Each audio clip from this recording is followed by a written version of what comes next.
सुनो लड़कियों, वीडियो को पूरी देख कर जाना।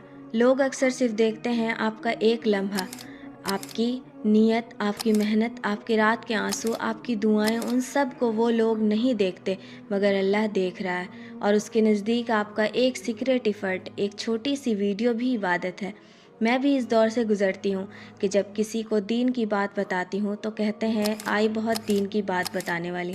मैं उन सब बहनों से मुखातिब हूँ जो ये स्टेटमेंट पर सब्र करती हैं। ज़रा सोचिए, उमर रज़ी अल्लाह ताला अन्हु के बारे में भी पहले कुछ लोग कहते थे यही उमर है जो पहले लोगों को सताता था, लेकिन आखिर में वही उमर बने।